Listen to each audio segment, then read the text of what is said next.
ఇక రాజసూయ మహాయాగమునకు కావలసినటువంటి కార్యక్రమము ప్రారంభమైంది. రాజసూయ మహాయాగమును నిర్వర్తించారు అంటే దాని అర్థం ఏమిటంటే ఎవరు దానికి కర్తయో ఆయన సార్వభౌముడు అవుతాడు. ఇక భూమండలంలో ఆయనని ఎదిరించగలిగినటువంటి రాజు లేడు అని గుర్తు. అటువంటి సార్వభౌమ పదాన్ని పొందాలి అంటే అన్ని దిక్కులకు బయలుదేరుతారు ఆయన ప్రతినిధులు. బయలుదేరి యుద్ధానికి వెళతారు. యుద్ధానికి వెళ్ళడము అంటే కావాలని యుద్ధం చెయ్యాలి అని కాదు. అక్కడ ఉండేటటువంటి రాజులు ఆయన చేసినటువంటి ప్రకటన వింటారు. మా అన్నగారైనటువంటి ధర్మరాజు ఇంద్రప్రస్థాన్ని రాజధానిగా చేసుకుని పరిపాలన చేస్తున్నాడు. ఆయన రాజసూయ మహాయాగాన్ని నిర్వహణ చెయ్యాలి అని సంకల్పం చేసి ఉన్నాడు. ఆ మహాయాగ నిర్వహణకు మీ అందరూ కూడా అంగీకరించి ఆహ్వానితులై రావలసింది. మీరు దానికి కప్పాలు కానుకలు సమర్పించండి అని చెప్తారు.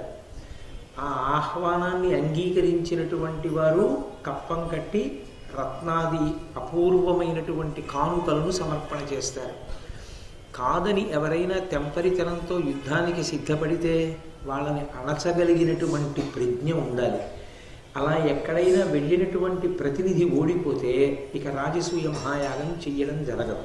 ఎందుచేత అంటే అది సార్వభౌమ పదవి. భూమండలాన్నంతటినీ గెలిస్తేనే ఆ రాజసూయం తప్ప గెలవకపోతే రాజసూయ మహాయాగం చెయ్యడం అనేటటువంటి ప్రసక్తి రాదు. ఇప్పుడు ధర్మరాజు గారు భూమండలం యొక్క 4 దిక్కులకి 4 తమ్ముళ్ళని పంపించాడు. ఆ పంపించినప్పుడు మొట్టమొదట ఉత్తర దిక్కుకి అర్జునుడిని పంపించాడు. అర్జునుడిని ఉత్తర దిక్కుకు పంపించడం వెనకాతల ధర్మరాజు గారి యొక్క సమయోచిత ప్రజ్ఞ తెలుస్తుంది. ఏ దిక్కుకి ఎవరిని పంపించినా గెలిచి రాగలిగినటువంటి మహావీరులే 4 తమ్ముళ్ళు అయినా కూడా ఉత్తర దిక్కుకి అర్జునుడిని పంపుతాడు. ఎందుచేత అంటే ఉత్తర దిక్కు కుబేర స్థానం. అటువైపంతా కూడా చాలా ఐశ్వర్యవంతులైనటువంటి రాజులు ఉన్నారు. అక్కడ నుంచి చాలా భారీ ఎత్తున ధనకనక వస్తువాహనాది సంభారములు తరలింపబడాలి. యాగానికి కావలసినటువంటి సంభారములు పెద్ద ఎత్తున ఉత్తర దిక్కు నుండే రావాలి. అందుకే ఉత్తర దిక్కుకి అర్జునుడిని పంపాడు. తూర్పు దిక్కుకి వాయుపుత్రుడైనటువంటి భీమసేనుణ్ణి పంపించాడు. దక్షిణ దిక్కుకి సహదేవుణ్ణి పంపాడు. పశ్చిమ దిక్కుకి నకులుణ్ణి పంపాడు. ఉత్తర దిక్కుగా బయలుదేరినటువంటి అర్జునుడు ఆ రాజసూయ మహాయాగ సంకల్ప ప్రకటనం చేస్తూ బయలుదేరాడు. అగ్నిదత్తంబైన యద్దివ్యరథమిక్కి గాంధీవధరుడతి ఘర్మ సమయ ఘర్మాంశుడును బోలే కౌబేర దిగ్విజయార్థము ఉగ్ర ప్రతాప అగ్ని వెలుగచని పుళిందావనీశ్వరు నూర్చి ప్రతివింధ్యుడను వాని నోడించి అశ్రమమున మరి అఖిల ద్వీప మండలేశుల నెల్ల వశ విధేయులుగా చేసి వారు తన్ను భక్తి కొలిచిరాగా ప్రాజ్యోతిషంబుపై విడిసే తత్పురమున విభుడనంత బలముతోడ పన్ని భగదత్తుడీతించి విజయుతాకి సమర విజయకాంక్ష.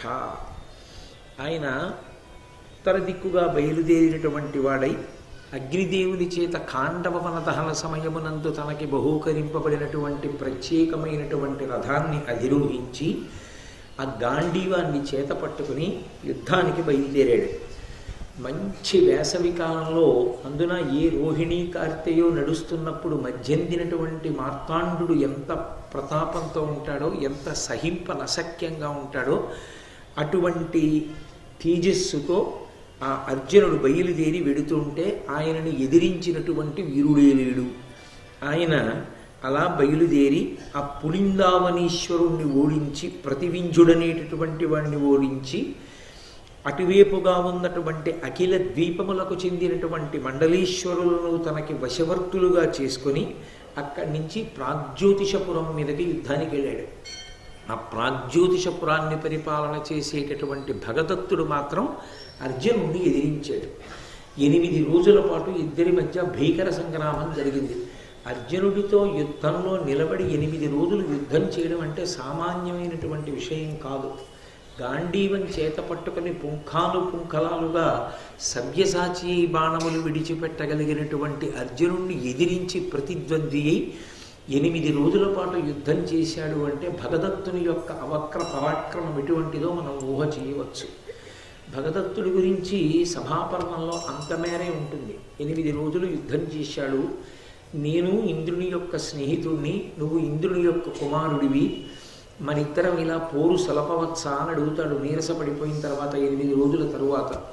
అప్పుడు అర్జునుడు ప్రకటన చేస్తాడు, నేను మా అన్నగారైనటువంటి ధర్మరాజు గారు సంకల్పించినటువంటి రాజసూయ మహాయాగ నిర్వహణార్థమై ఉత్తర దిక్కున ఉన్నటువంటి రాజ్యములు గెలువవలసినటువంటి అవసరం మీద వచ్చిన వాడను. కాబట్టి నువ్వు ధర్మరాజు గారు చేసేటటువంటి రాజసూయమునకు అంగీకరించి కప్పాన్ని కడితే నేను ఇక్కడి నుంచి బయలుదేరి పురోగమించి వెళ్ళిపోతాను అంటాడు. అంగీకరించినటువంటి భగదత్తుడు ధనరాశులను కానుకగా సమర్పిస్తాడు. అక్కడ వరకు సభాపర్వంలో ఉంటుంది. కానీ మహాభారతాన్ని కొంచెం సాకల్యంగా పరిశీలనం చేస్తే భగదత్తుని యొక్క శక్తి చాలా విశేషమైనటువంటి శక్తి. భగదత్తుడు ఎంత గొప్పవాడో భగదత్తుని యొక్క ఏనుగొక్కటి అంత గొప్పది. అది సుప్రతీతము అని ఆ ఏనుగుకు ఒక ప్రత్యేకమైనటువంటి పేరు. ఆ పేరు కలిగినటువంటి ఏనుగు మీద ఎక్కి ఆయన యుద్ధం చేస్తుండగా ఆయన్ని ఎదుర్కొనడం అంత తేలికైనటువంటి విషయం కాదు ఎవరికి. ఆయన ఎంత పరాక్రమంతో యుద్ధం చేస్తాడో ఆయన ఏనుగు కూడా అంత పరాక్రమంతోనూ యుద్ధం చేస్తుంది. భీమసేనుడంతటి వాణ్ణి ముప్పు తిప్పలు పెట్టింది ఆ ఏనుగు.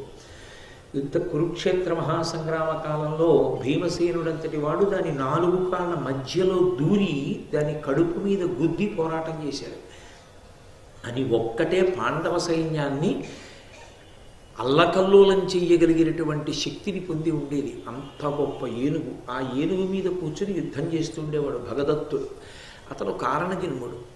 ఎందుచేత అంటే ఆదివరాహమూర్తి భూదేవిని పైకెత్తినప్పుడు ఆయన యొక్క స్పర్శ వలన భూదేవికి కుమారుడు కలిగాడు.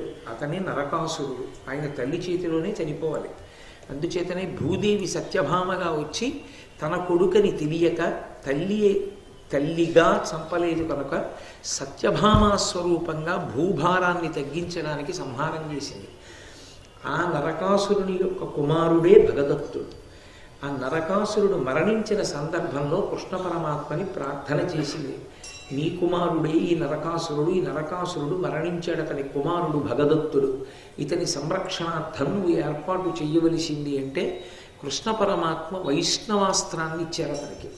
నువ్వు దీన్ని ఎంతకాలం గోప్యంగా నీయందే దాచి ఉంచుకుంటావో అంతకాలము అవధ్యుడు. నిన్ను ఎవ్వరూ ఓడించలేరు. యుద్ధంలో నిన్ను ఓడించడం, నిన్ను సంహరించడం ఎవరికీ సాధ్యం కాదు.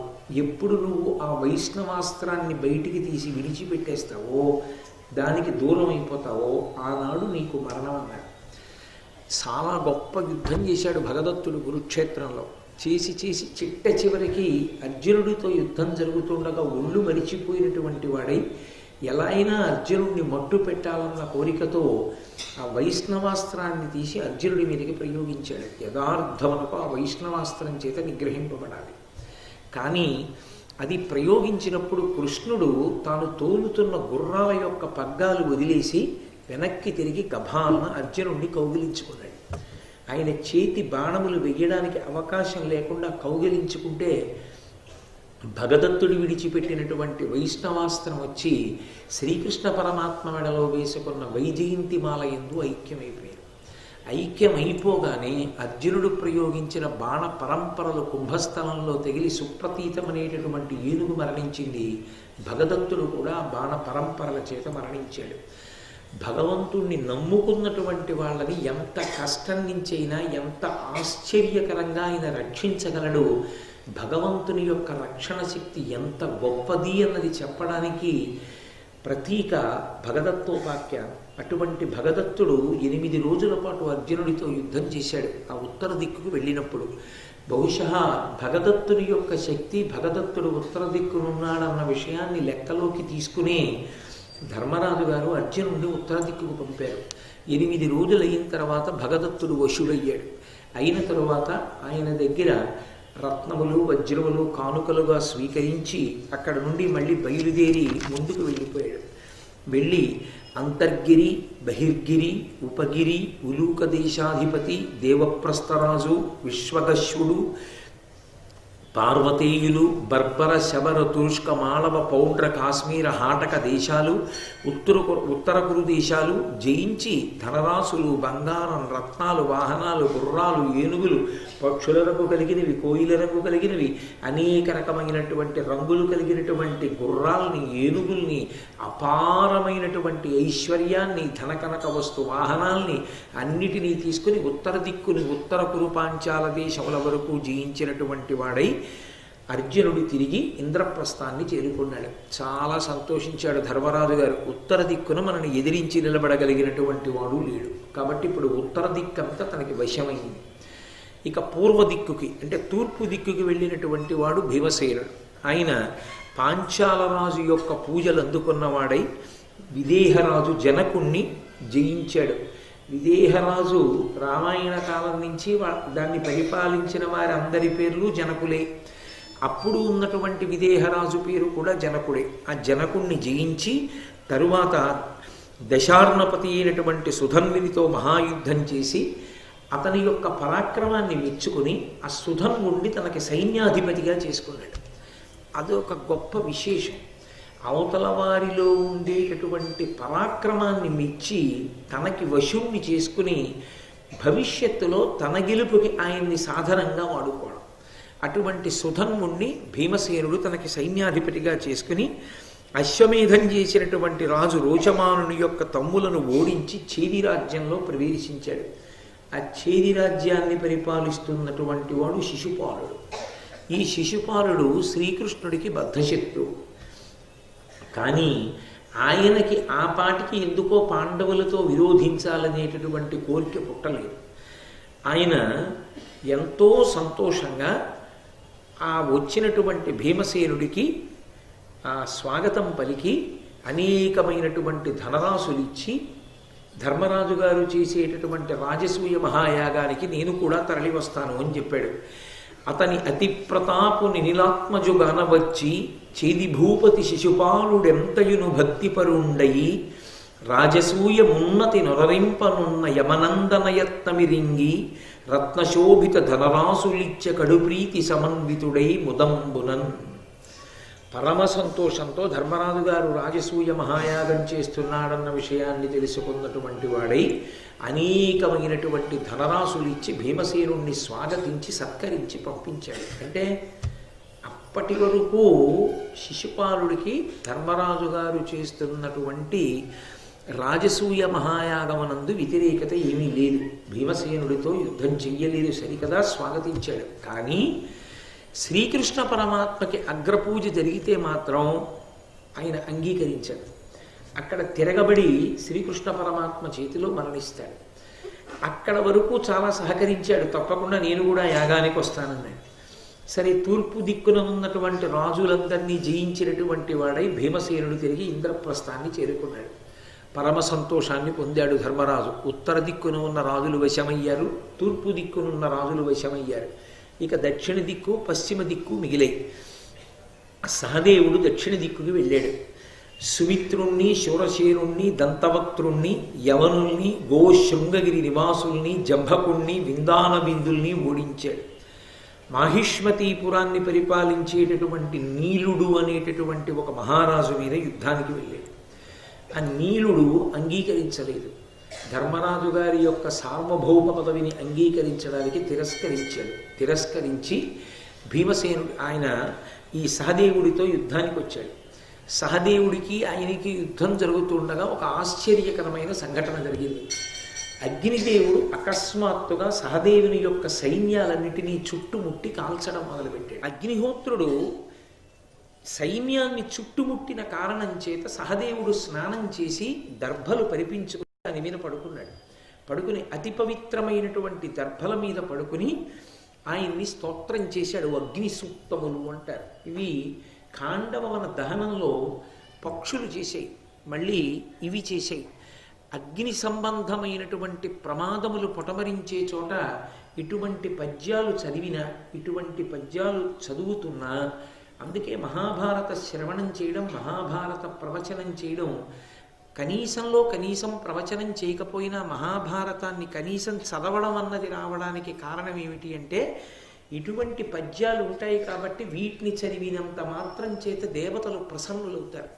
ప్రసన్నులై అగ్ని ప్రమాదములు నివారింపబడి జనులు సంతోషంగా ఉంటారు. నీతదర్థంబులై నిఖిల వేదంబులు వర్తిల్లులోక పవనములగుచు పావనంబులలోన పావనుండవ నీవ యజ్ఞంబులను నీవ హవ్యవాహ ధర్మనిత్యుండైన ధర్మజుగావించు క్రతువు భవత్ప్రీతికరము కాదే దానికి విఘ్నంబు తలచుట ధర్మవే వరద వైశ్వానర వాయుమిత్ర అనిన అగ్నిదేవుడతనికి సంప్రీతుడయి తదీయ సేనకగ్నిభయము బాచే దాని నిరిగి భక్తుడై నీలుండు కౌరవేంద్రుననుచు కానవచ్చే. ఆ దర్భల మీద పడుకున్నటువంటి ఆ సహదేవుడు అగ్నిహోత్రుణ్ణి అగ్ని సూక్తములతో ప్రార్థన చేశాడు. యజ్ఞంబులను నీవ హవ్యవాహ, యజ్ఞముల యందు నువ్వే హవ్యవాహనుడివి. ధర్మనిత్యుండైన ధర్మజు కావించు క్రతువు భవత్ప్రీతికరము కాదే. నేను ఎందుకు వచ్చాను? నాకు ఈ నీలుడితో యుద్ధం చేసి ఓడించడం నా కోరిక కాదు. ధర్మరాజు గారు రాజసూయం చేస్తున్నాడు, మీరు ధనరాశులు చెల్లించండి అన్నాను. కానీ ఆయన తిరస్కరించి యుద్ధానికి వచ్చాడు. ధర్మరాజు గారు చేస్తున్నటువంటి రాజసూయ మహాయాగమునందు ఎన్నో హవిస్సులు ఇవ్వబడతాయి, ఎందరో దేవతలకు ఆహారము సమకూర్పబడుతుంది. అంత పెద్ద క్రతువు జరుగుతుంటే హవ్యవాహనుడమైనటువంటి నువ్వు ప్రీతి పొందవద్దా? నువ్వు సహకరించవద్దా? నువ్వే ఈ సైన్యాన్ని కాల్చేస్తే వేదాన్ని నిలబెట్టేదెవరు? అగ్నికార్యాన్ని నిలబెట్టేదెవరు? యజ్ఞయాగాదులను రక్షించేదెవరు? రక్షించవలసిన నువ్వు సైన్యాన్ని భక్షించేస్తావా? కాబట్టి ధర్మనిత్యుండైన ధర్మజుగావించు క్రతువు భవత్ ప్రీతికరము కాదే దానికి విఘ్నంబు తలచుట ధర్మమే. వరద వైశ్వానర వాయుమిత్ర, ఓ వరదుడా వరములిచ్చేవాడా, వైశ్వానరుడా వాయుమిత్ర వాయువునకు మిత్రుడైనటువంటి వాడా, అంటే మా అన్నయ్య అయినటువంటి భీమసేనుడి తండ్రి గారికి స్నేహితుడు కనుక నాకు కూడా మా తండ్రి గారి యొక్క స్నేహితుడితో సమానమైన వాడా, కాబట్టి నువ్వు ఇటువంటి పని చెయ్యొచ్చా అనినా అగ్నిదేవుడు తనకి సంప్రీతుడయి వెంటనే అగ్ని సంతోషించాడు. అందుకే సూక్త పఠనము చేత సంతోషిస్తారు దేవతలు, వారి సమగ్ర స్వరూపావిష్కారము జరుగుతుంది కాబట్టి. అందుకే మనం ఏ దేవతని ఆరాధిస్తున్నామో ఆ దేవతాపరమైనటువంటి సూక్తంతోనే చేస్తాం. పురుష సూక్తం, స్త్రీ సూక్తం, నీళా సూక్తం, మన్యు సూక్తం, రుద్ర సూక్తం, భూసూక్తం, ఆ సూక్తమును ఉపయోగిస్తారు. ఆ సూక్తం బాగుగా చెప్పబడినది, అంతకన్నా ఇంకెవరూ చెప్పలేరు, ఋషి చెప్పాడు. కాబట్టి ఆ సూక్తమును పఠిస్తే దేవతలు ఎంతో ప్రసన్నులవుతారు. కాబట్టి అటువంటి వాడివి నా సైన్యానికి అగ్ని భయాన్ని తగ్గించమని అడిగారు. వెంటనే అగ్నిహోత్రుడు చల్లపడి సంప్రీతుడై వెనక్కి వెళ్ళిపోయాడు. నీలుడు చూశాడు, అబ్బో అగ్నిహోత్రుడే ప్రసన్నుడైన నాడు ఈయనతో యుద్ధం చేయడం నాకు సాధ్యం అవుతుందా? సాధ్యం అవదని గబగబా వచ్చి సహదేవుణ్ణి అత్యంత ప్రీతితో ఆహ్వానించి ఆదరించి అనేకమైనటువంటి మణిమాన్యాలనిచ్చి పంపించాడు. సహదేవుడు అలా బయలుదేరి తర్వాత దక్షిణ దిక్కున ఉన్నటువంటి సౌరాష్ట్ర, రుక్మి, భీష్మక, శోత్పారక, దండక, నిషాద, పురుషాద, ఏకపాద, కాలముఖ, కర్ణ ప్రావరణులు, రామశైల, కోలశైల, తామ్రదీప, పాండ్య, కేరళ, కళింగ, ద్రవిడ, యవన, కరహాటక రాజుల్ని ఓడించి చిట్ట చివర సముద్ర తీరం దగ్గరికి వెళ్ళాడు. వెళ్ళి ఆ సముద్రంలో ఉంది కాంచనలంక. కాంచనలంకాధిపతి అయినటువంటి విభీషణుణ్ణి ఉద్దేశించి ప్రకటించాడు, ధర్మరాజు గారు రాజసూయం చేస్తున్నాడు, నువ్వు కూడా రత్నరాసులు బలిచింది. చిరంజీవి కనుక ఆ లంకాపట్టణ పరిపాలితుడైనటువంటి విభీషణుడు కూడా సహదేవుడికి అనేకమైనటువంటి కానుకలు పంపించాడు. ఈ కానుకలన్నిటితోటి కలిసి సహదేవుడు దక్షిణ దిక్కునంతటినీ జయించినటువంటి వాడై సంతోషంగా తిరిగి వచ్చేశాడు. ఆ తర్వాత నకులుడు పశ్చిమ దిక్కుకు బయలుదేరాడు.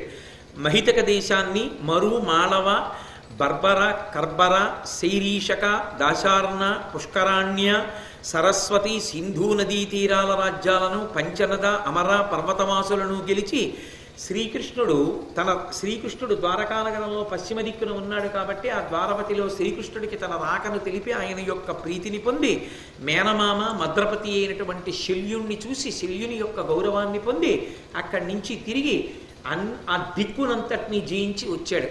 అక్కడతో ఉత్తర దిక్కుకెళ్ళినటువంటి అర్జునుడు, తూర్పు దిక్కుకెళ్ళినటువంటి భీమసేనుడు, దక్షిణ దిక్కుకెళ్ళిన సహదేవుడు, పశ్చిమ దిక్కుకెళ్ళినటువంటి నకులుడు, 4 దిక్కుల ఉన్నటువంటి సమస్త సామ్రాజ్యములను గెలిచి ఈ భూమండలానికి అంతటికీ కూడా సార్వభౌముడు ధర్మరాజే అన్న స్థితిని కల్పించి వచ్చారు. ఇప్పుడు తాను ఇన్ని రాజ్యములను గెలిచాడు కనుక పరమ సంతోషంగా ఆ రాజసూయ మహాయాగం చెయ్యడానికి ఆయన ఎంతో సంతోషంగా ప్రారంభం చేసి శ్రీకృష్ణ పరమాత్మకి కబురు చేశారు. రాజసూయ మహాయాగం ప్రారంభమవుతోంది, మీరు ఇచ్చేయవలసింది. శ్రీకృష్ణుడు వచ్చాడు, కూర్చోపెట్టాడు. ఆయన్ని కూర్చోపెట్టి పూజ చేసి, నీ యొక్క అండదండల వలన ఈ సమస్త రాజ్యములను గెలిచాను తప్ప నీవు పక్కన లేకపోతే, నీ అండ లేకపోతే ఇవాళ ఈ భూమండలం మీద ఉన్నటువంటి రాజులందరినీ గెలవడం మాకు సాధ్యమా కృష్ణ? ఇది భగవద్భక్తి అన్న మాటకు అర్థం. సాధారణంగా భక్తి ఉన్నది, భక్తి లేదు. మీరు నన్ను క్షమించగలిగితే ఒక్క మాట చెప్తా. 2 కారణముల చేత తెలిసిపోతుంది. ఒకటి, పూజ చేసేటప్పుడు తెలిసిపోతుంది వీడు భక్తిగా చేస్తాడా, యాంత్రికంగా చేస్తాడా తెలుస్తుంది, మనసులో భక్తి ఉన్నదా. రెండవది, నీకు ఏదైనా పరమోత్కృష్టమైన సంతోషకరమైన విషయం జరిగినప్పుడు తెలిసిపోతుంది.